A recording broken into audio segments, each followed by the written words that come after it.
자, 이제 오늘 이제 야고보서 이제 마지막인데 야고보서가 한 5장 정도 되지만 사실 야고보서는 한 절 한 절 우리 신약교회 성도들이 믿음 생활하는데 실천 생활하는데 아주 귀한 사실 말씀이 풍성합니다. 그래서 우리 성도님들이 야고보서를 또 앞으로도 한번 계속 이렇게 읽어보시고 영적인 그 양식을 잘 또 교훈과 그 뜻을 좀 잘 또 따르시면 좋습니다.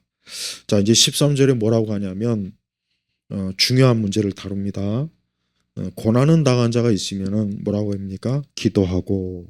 그러니까 우리 성도들이 살면서 고난을 당하면 그게 어떠한 고난이든지 성경에서 하나님께서는 뭐라고 하냐? 기도하라는 얘기죠. 기도. 그래서 이 땅에서 우리 참 그리스도인의 삶도 고난이 많아요. 굉장히 많습니다.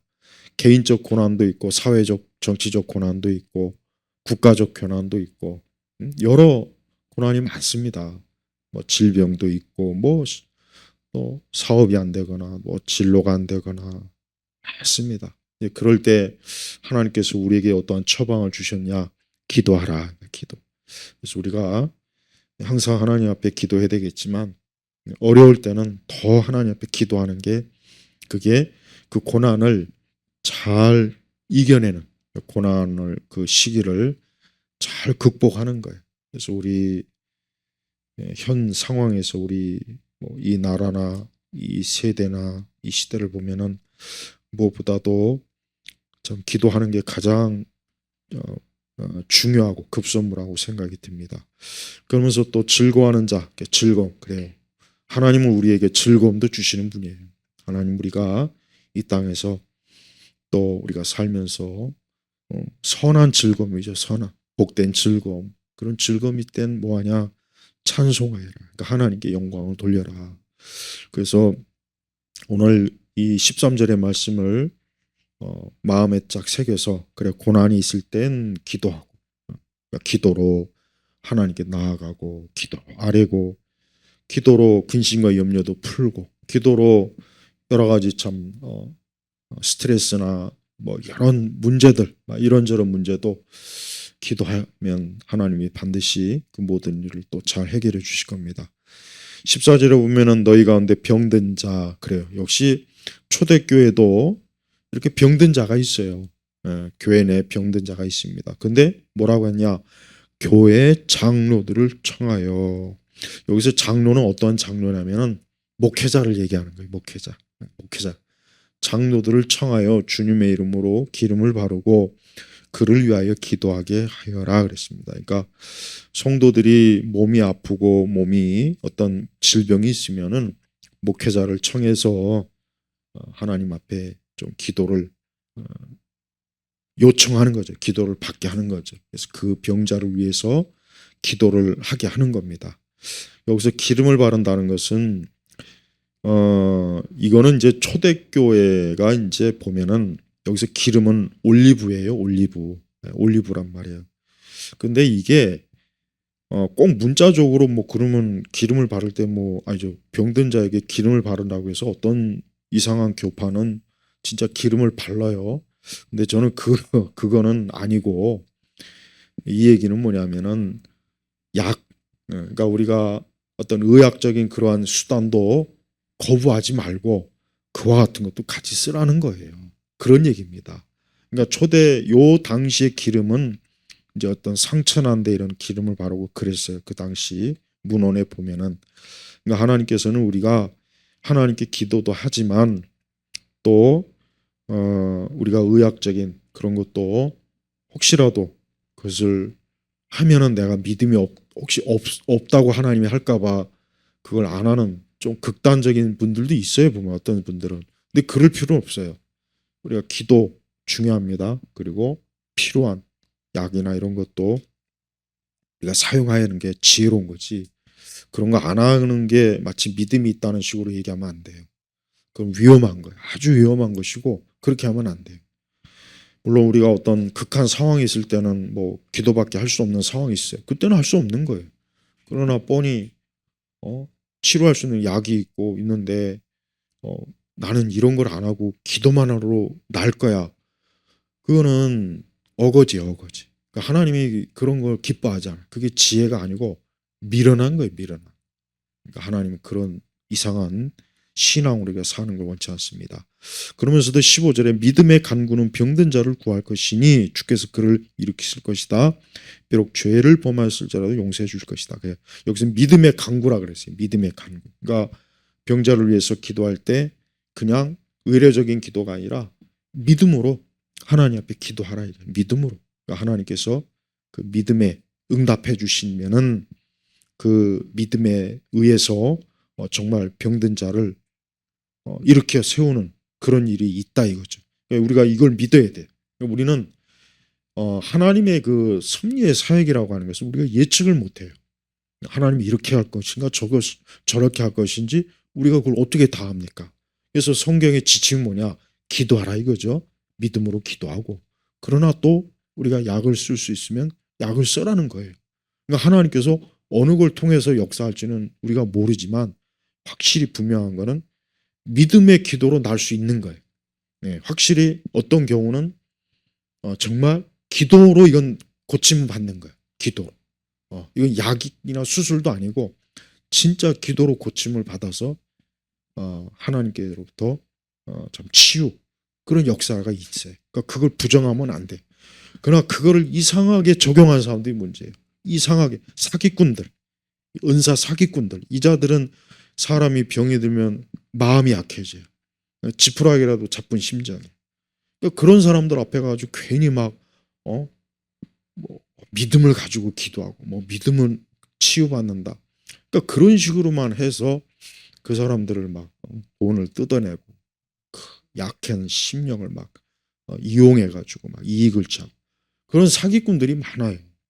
그런 사기꾼들 때문에 진짜 믿음의 기도가 있는데 그 믿음의 기도를 못하는 사람도 있단 말이에요. 하도 그런 사기꾼들이 많으니까.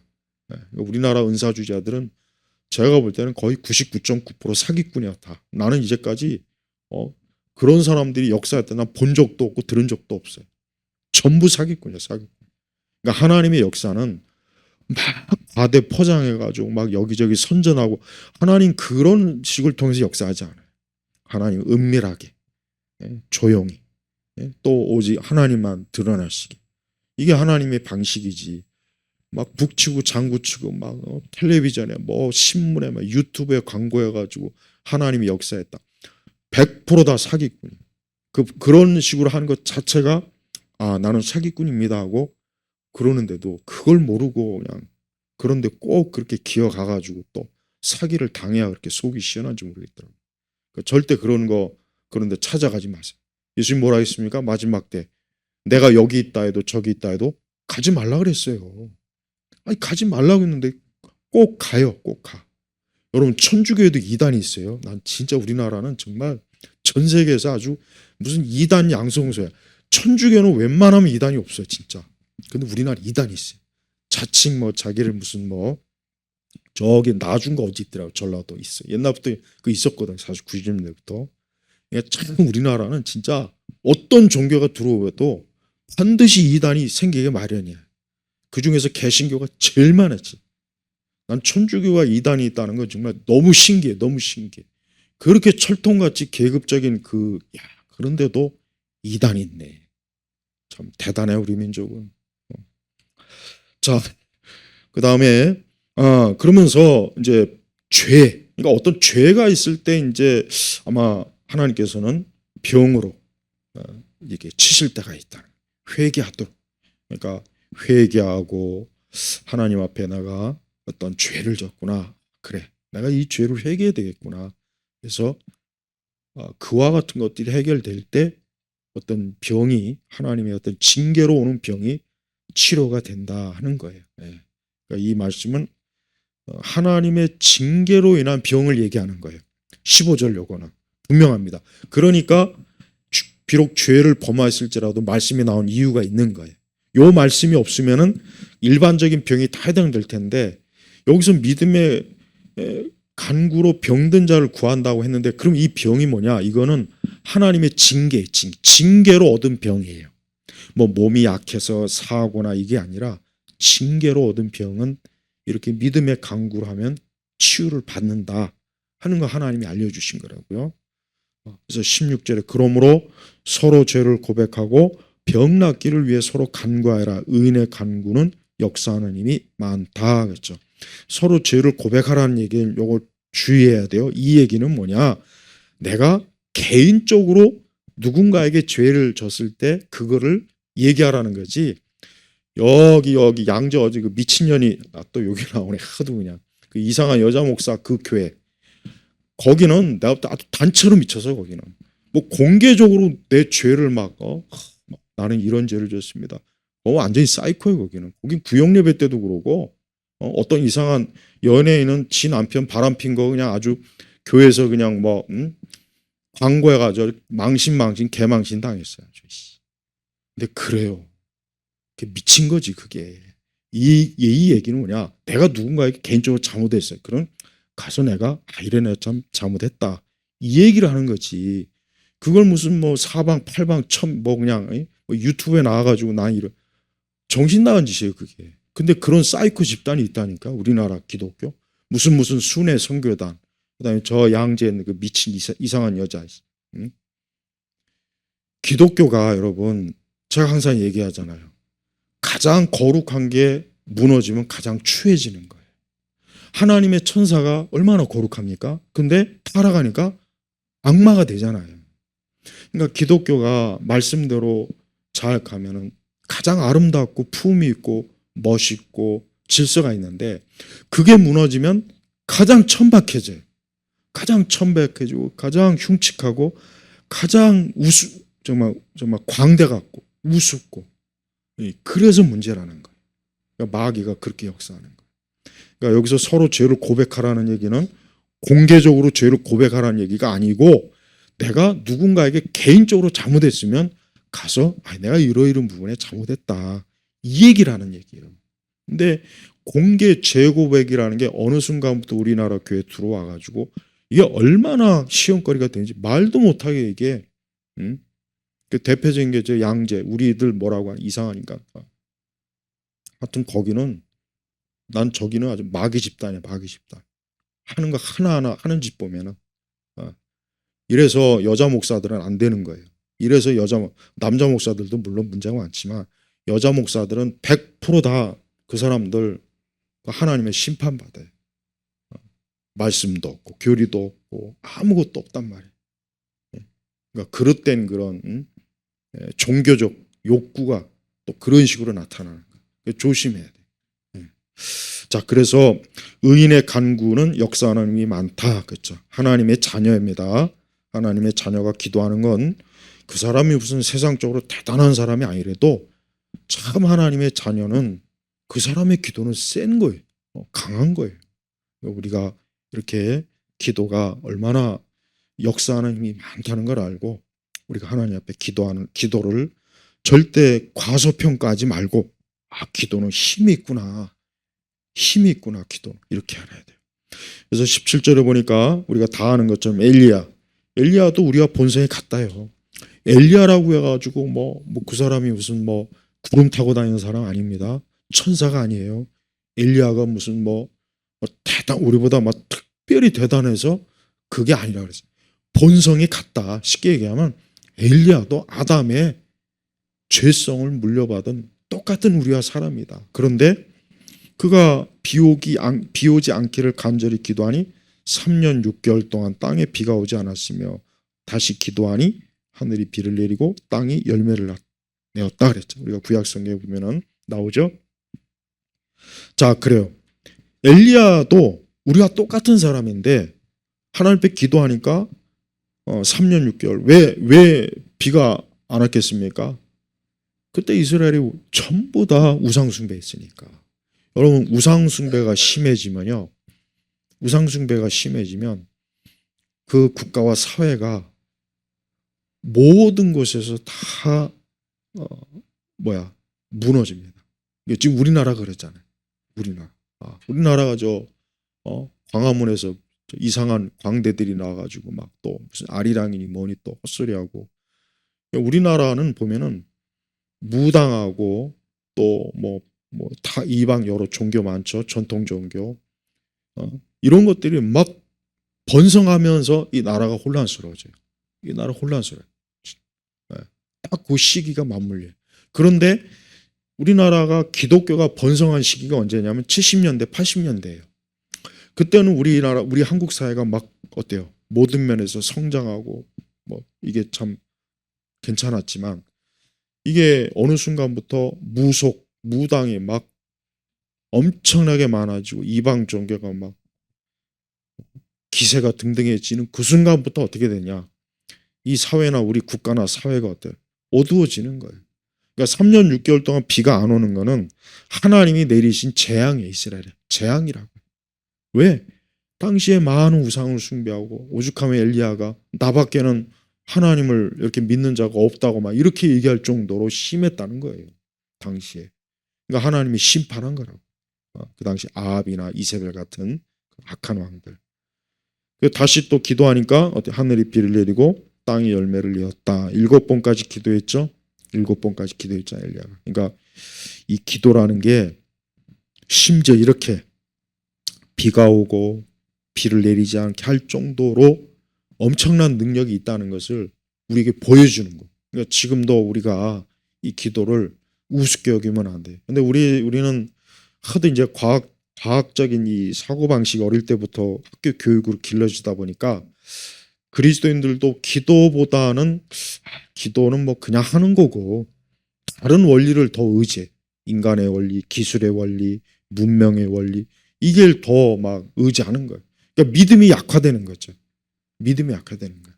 그런데 아무것도 도움받을 길도 없고 아무것도 없으면 그때는 진짜 하나님 밖에는 붙잡을 데가 없으니까 기도가 더 간절해져요. 믿음이 더 간절해져요. 그게 역사가 나타나요. 이게 참 그렇습니다. 이 사람은 우리가 이 믿음이라고 하는 건 확실히 극할 때 더 하나님 잘 믿게 돼요. 극해지면. 이거 어쩔 수 없어요. 그렇다고 해서 우리가 물론 항상 극할 필요는 없겠지만 이게 뭐냐 중요한 건 내가 절대적으로 하나님 믿는다는 게 이게 참 어렵구나. 내가 믿는다고 해도 내가 다른 걸 많이 계산하고 의지하고 있구나. 그래서 내 기도가 더 간절해지지 않고 내 믿음이 더 하나님에게 몰입된 믿음이 되지 않을 수가 있다는 거예요. 우리가 이거는 알고 있어요. 그래서 내가 기도를 해도 정말 온 힘을 다해서 하나님 앞에 기도해야 되겠구나. 이 믿음이 있어야 돼요. 어떤 다른 많은 도움에 이런 걸 은근히 그거를 기대고 있으면 확실히 기도도 시원찮고 믿음도 그렇게 막 하나님만을 막 붙잡는 믿음은 안 돼요. 그게 애타지 않는다.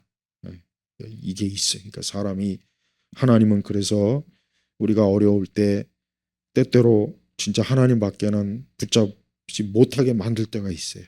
다른 거 아무것도 다 끊어버리게 만드는 거. 그런 경우가 있습니다. 그럴 때는 진짜 다른 아무것도 없으면 어떻게 합니까? 금식해야 돼요. 여러분 금식 나는 한 끼만 굶어도 죽어요 하는 사람들 있어요.